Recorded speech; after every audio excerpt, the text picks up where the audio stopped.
Olá, muito boa noite. Começa agora o Consultor AgroMais. É hora de conferir o fechamento dos mercados agrícolas e financeiros nesta segunda-feira, início de semana. A gente começa o programa de hoje conferindo inicialmente os indicadores do mercado financeiro, dólar subindo nesta segunda-feira, 0,3%, R$ 5,54 a cotação da moeda americana no fechamento dos negócios de câmbio no dia. Índice Bovespa na V3 com leve alta de 0,2% a 105.079 pontos. Lá fora, indicadores do mercado financeiro com Dow Jones na Bolsa de Nova York fechando em leve alta, 0,2%. Dólar Index, aquele indicador que mede o valor da moeda americana quando comparada com outras moedas fortes, com queda, 0,3%. Petróleo subindo novamente nesta segunda-feira, alta de 1,1% em Nova York e 1,1% também em Londres. Petróleo tipo Brent, que é a referência para o nosso aqui, a $83,60 no fechamento dos negócios do dia. Mercado de commodities agrícolas, soja em queda nesta segunda-feira, na Bolsa de Chicago, menos 1,4%. E o milho também com queda menor, 0,2%. Mercado refletindo aqui a expectativa com relação à divulgação amanhã, terça-feira, do novo relatório mensal do USDA, o Departamento de Agricultura dos Estados Unidos, e a expectativa dos analistas é que o USDA deve apontar um aumento na estimativa da safra americana, tanto de soja quanto de milho. As colheitas estão indo muito bem, soja com 87% já da área colhidos, dados divulgados agora há pouco pelo USDA, está mais ou menos dentro da média histórica, é 88%, milho com 84%, colhidos, acima da média histórica, 78%. Outros cultivos aqui, só para aproveitar já esse relatório do USDA, algodão, com 55% colhidos, pouco abaixo da média histórica, é 57%. E plantio de trigo de inverno, bastante adiantado, 91%. Pouco acima, aliás, dentro da média histórica também, que é 91%, praticamente sendo encerrado, portanto, nos próximos dias. Bom, voltando aqui à Bolsa de Chicago, milho com queda também. Outro fator aqui que levou a esse fechamento em queda aqui na Bolsa de Chicago, tanto para a soja quanto o milho, é um avanço da colheita, como a gente já falou aqui. Além da expectativa que o USDA amanhã revise para cima a expectativa de produção da soja e também do milho nos Estados Unidos. A colheita aparentemente vai ser maior do que vinha sendo prognosticado pelo USDA no seu último relatório. Trigo voltou a subir hoje, 0,2%, depois de 4 dias de quedas consecutivas. Voltou o mercado a se firmar hoje com alta moderada, 0,2%, por basicamente fatores técnicos. Mas o fato é que por trás disso o trigo continua com fundamentos bastante sólidos, quebra de safra em vários países do mundo, nos Estados Unidos, no Canadá, na Rússia, parte da Europa também, no Irã também, a última notícia que se tem aqui, que o Irã também com problema na sua safra, tudo isso indicando um aperto na oferta e maior comércio mundial de importação para países que são dependentes. No caso do Irã, por exemplo, temos importação de trigo. E trigo aqui com preço em alta também aqui no Brasil. Os nossos assuntos daqui a pouquinho, com o nosso convidado para a entrevista ao vivo desta segunda-feira. O que mais? Arroz em casca em Chicago, leve alta também, 0,1%. Vamos para a Bolsa de Nova York. Nova York com algodão estável hoje. O mercado, na verdade, fechou com comportamento misto. Algumas cotações subiram um pouquinho, outras caíram um pouco. O mercado de algodão na expectativa também do relatório do USDA, que vai ser divulgado amanhã, para ver como é que se situa aí a expectativa, como é a produção mundial, tanto americana quanto em outros países importantes de produção de algodão. Café arábica em Nova York deu uma despencada feia hoje, caiu 1,9%, basicamente por ajustes técnicos, com rolagem de contratos de um mês para outro, um mês futuro, mas também refletindo uma estimativa nova divulgada hoje pela Organização Internacional do Café, a OIC, apontando uma expectativa de superávit um pouco maior do que vinha sendo estimado no seu último relatório, em termos de produção versus demanda globalmente, porque acabou afrouxando um pouco o preço do café, tanto em Nova York quanto em Londres também. O Robusta acabou acompanhando com queda hoje de 0,7%. Açúcar bruto negociado em Nova York com queda de 0,1%, um dia de muita volatilidade, basicamente por fatores técnicos também. O mercado encostou em $20,10 20 centavos de dólar e 10 por libra-peso, acabou não resistindo nessa faixa aqui, não conseguindo manter, caiu, fechando um pouco abaixo disso aí. O que mais? Temos aí o suco de laranja em Nova York, que fechou em alta hoje, forte, 2,8%. Cacau também subiu bem, 1,3%. Boi gordo na B3, mercado futuro com alta forte, 1,6%. Contrato de dezembro a R$ 305,30 a arroba. E olha, está refletindo o mercado físico. O mercado físico reagiu forte nos últimos dias e hoje não foi diferente. Hoje com um salto, uma disparada nos preços. A gente vai ver daqui a pouquinho o mercado físico do boi gordo reagindo com muita força. Tem lugares aqui que subiu 5, 10 reais por dia aqui. A gente vai ver daqui a pouquinho. Bom, antes disso, vamos para a nossa entrevista ao vivo desta segunda-feira. Eu tenho a satisfação de conversar agora com Hamilton Jardim, coordenador da Comissão de Trigo e Culturas de Inverno da FARSUL, Federação da Agricultura do Rio Grande do Sul. Hamilton, muito boa noite, muito obrigado por nos atender mais uma vez aqui no nosso consultor AgroMais. Bom, pelo que se sabe, a colheita do trigo aí está a pleno vapor aí no Rio Grande do Sul, com a colheita muito acima do ano passado, colheita muito grande. Parece que o clima, embora não tenha ajudado muito na fase final aqui, não interrompeu essa possibilidade de uma boa safra esse ano. E o mais importante, com preço bom também, coisa rara, né, Hamilton? Safra cheia e preço bom é tudo que o produtor precisa. Hamilton, muito boa noite. Conta para a gente como é que está a situação da colheita da safra gaúcha de trigo deste ano. Muito boa noite. Boa noite, Silmar. Boa noite aos assinantes do Consultor AgroMais. É um prazer imenso retornar, exatamente para repercutir esse grande momento que vive o Rio Grande do Sul, principalmente com a safra de inverno. Com a safra de inverno, logicamente, grande parte dela baseada no trigo, que é a nossa economia e o carro-chefe aqui das culturas de inverno, que teve um crescimento bastante significativo em relação ao ano passado. O ano passado plantamos aproximadamente 950 mil hectares. Esse ano estamos aí com uma área superior a 1.150.000 hectares, ou seja, um grande incremento, e com uma expectativa de uma colheita maravilhosa também. Por mais que tenhamos problemas, tenhamos tido problema, melhor dizendo, em alguma região, e diga-se de passagem, uma região muito promissora, sempre produtiva, que teve, por incrível que pareça, 57 dias de ausência de chuva, que é a região basicamente das Missões, e que está com uma quebra na sua produtividade, alguma coisa também na região que sobe em direção a Santa Rosa, que foram os trigos plantados primeiro, que também subiu, que também teve essa ausência de chuvas. Mas, de maneira geral, nós já estamos aí, acredito que hoje, chegando aí a quase 56%, 57% desta área que nós calculamos em 1.150.000, quem sabe um pouco mais, já com a colheita totalmente realizada. Hoje o clima está favorecendo bastante e, logicamente, comemorando esses preços maravilhosos que há muito tempo não se via e que, inclusive, estão subindo durante a colheita, o que há muito tempo também não se via, porque normalmente, por ocasião da colheita, os preços tendiam a baixar.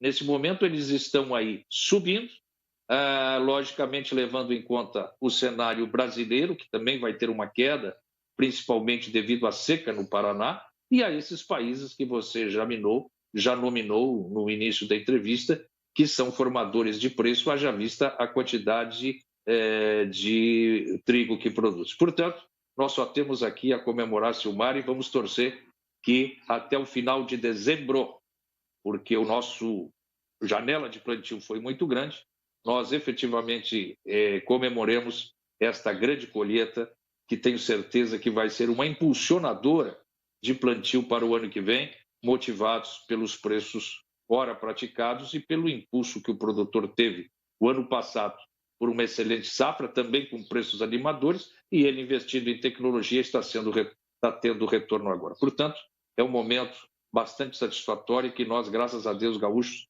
vamos produzir uma safra que tenho certeza em torno de 3,2, 3,3 milhões de toneladas, contrariando, inclusive, alguns números recentemente divulgados que dizem que nós poderíamos ter uma safra menor do que 3 milhões de toneladas, o que eu, sinceramente, não acredito. E preço que eu estou vendo aqui se aproximando de R$ 100 por saca, né? Realmente já havia, era impensável preços nessa envergadura, subindo, como você disse aqui, em plena colheita, né? De uma safra grande. É isso mesmo? Está perto dos R$ 100, é a saca de trigo no Rio Grande do Sul, é isso?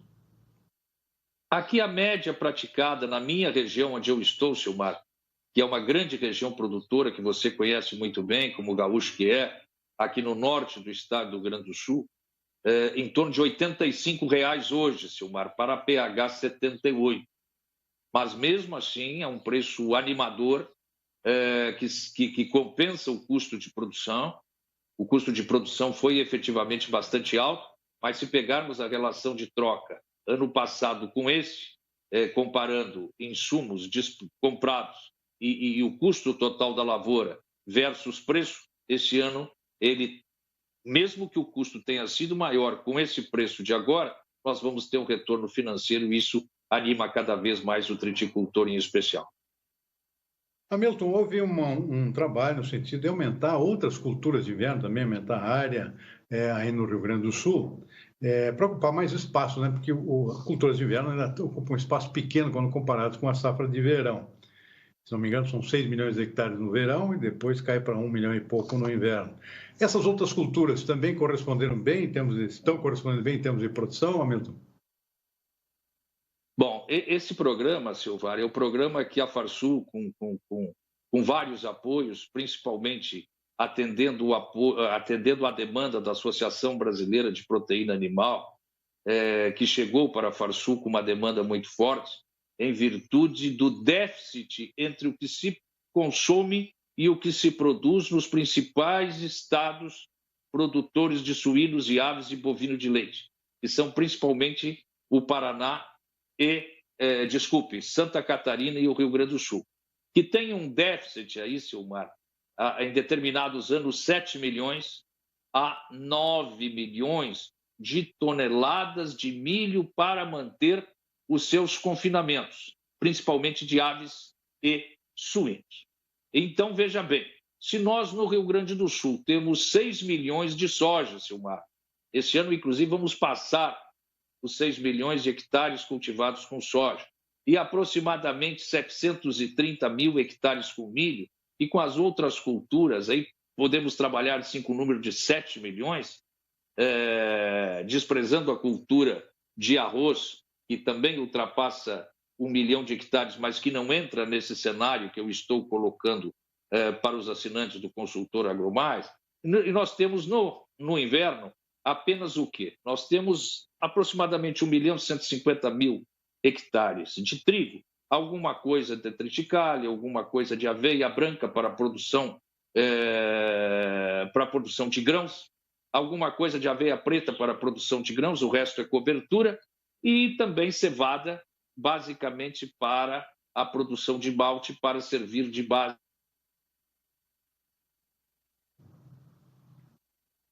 Opa, Caio, tem uma travada, o pessoal vai tentar restabelecer a ligação, enquanto isso a gente vai em frente, dando uma conferida aqui. Voltou. Alô, me escutam? Ok. Então, meu caro Silmar, o que eu quero dizer com isso? A Associação Brasileira de Proteína Animal nos chamou e fez esse grande desafio para a Farsul. Ou seja, a gente incrementar as áreas de cultivo de inverno que temos ociosas. Isso é muito bom, porque em aumentando essas culturas de inverno, com a certeza de comércio, com a certeza de liquidez, principalmente para as outras culturas, porque o trigo por si só tem liquidez, mas as outras culturas não tinham, a partir do ano que vem, com um compromisso já inclusive firmado nesta safra, nós poderemos plantar outras culturas para que essas culturas venham substituir o milho neste processo de produção de ração, onde vai o farelo de soja e o milho. E em não tendo o milho na totalidade, como já falei, porque às vezes nós temos esse déficit aí de 7 a 9 milhões, poderemos incrementar com triticale, com o próprio trigo, que somos normalmente exportadores, porque produzimos mais do que o estado do Rio Grande do Sul consome, com a própria aveia branca, com a própria cevada cervejeira, que tem um ciclo aí de 90 dias que a Embrapa está desenvolvendo e que pode nos permitir até 2 safras no inverno, antes de plantarmos a cultura principal, que é o trigo. Ou seja, nós estamos trabalhando muito forte nisso e eu tenho certeza que isso vai gerar mais emprego, vai gerar mais renda, vai ser muito bom e todo mundo vai comemorar. O processo nem foi lançado ainda, Silmar, mas já está com um grande número de parceiros comprometidos, que eu tenho certeza que será um sucesso maravilhoso, e você e os assinantes do consultor vão ter oportunidade de, o ano que vem, comemorar o crescimento, não só das culturas, não só dessa cultura do trigo, mas demais culturas que compõem estas que nós podemos plantar aqui nas terras frias do sul do Brasil, principalmente aqui no Rio Grande do Sul. Muito bom. Agora, Milton, safra de verão, como é que está indo aí? Parece que o milho está indo bem esse ano, depois de 2 anos que nós tivemos quebra aí no Rio Grande do Sul, voltou chuva, né? Esse ano parece que está indo bem e aparentemente a soja também está dentro de uma janela ideal, com um plantio acelerado. É esse mesmo cenário, Hamilton? O milho está em estado de graça, Silmar, porque chove praticamente toda semana, quando não chove 2 dias pela semana, durante a semana, melhor dizendo.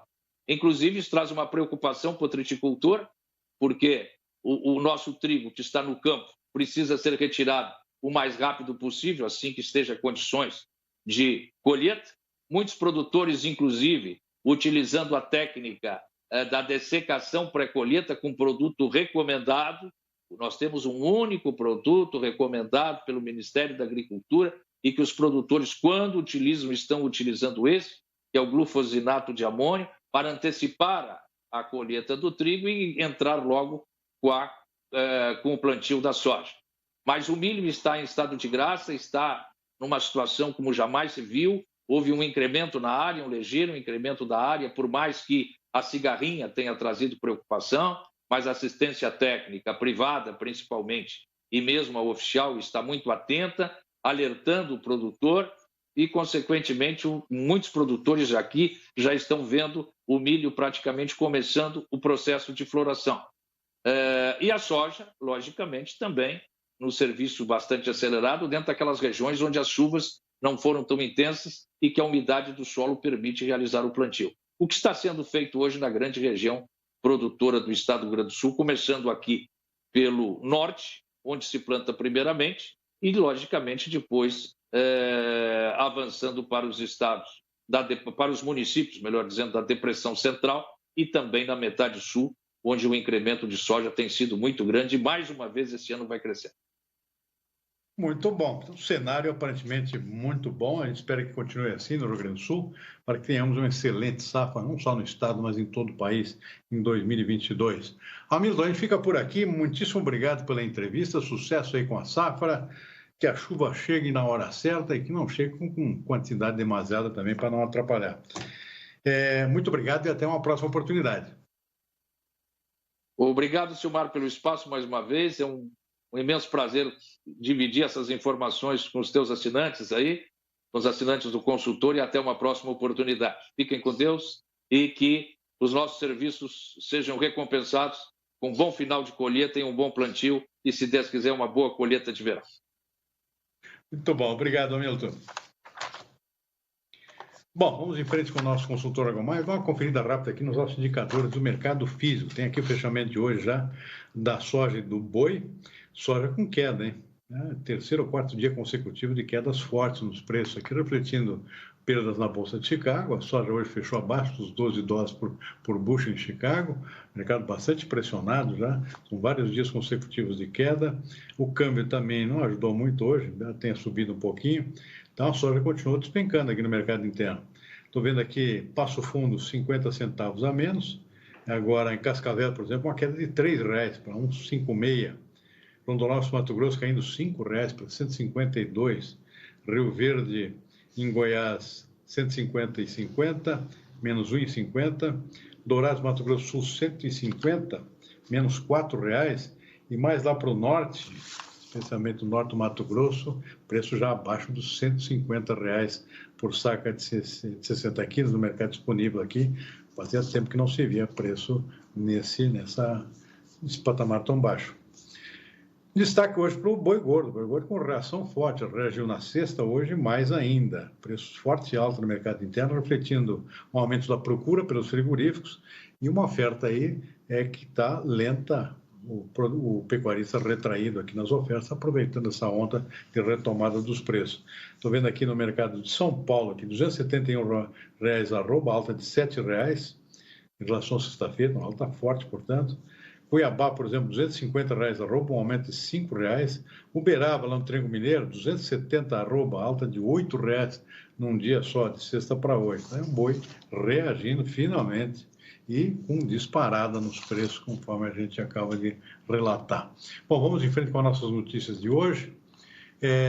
A PEC dos precatórios é o destaque da pauta dessa semana na Câmara dos Deputados, com os parlamentares devendo votar amanhã os destaques apresentados pelos partidos, na tentativa de mudar trechos do texto aprovado na semana passada. O presidente da Câmara, Arthur Lira, deve se pronunciar sobre essa votação em primeiro turno da PEC dos precatórios. A ministra do Supremo Tribunal Federal, Rosa Weber, definiu um prazo de 24 horas para que a mesa diretora da Câmara e o presidente da Casa se manifestem sobre o mandado de segurança que questiona o rito de votação da PEC dos precatórios. Lira autorizou na última hora o voto à distância de parlamentares que viajaram para participar da COP26.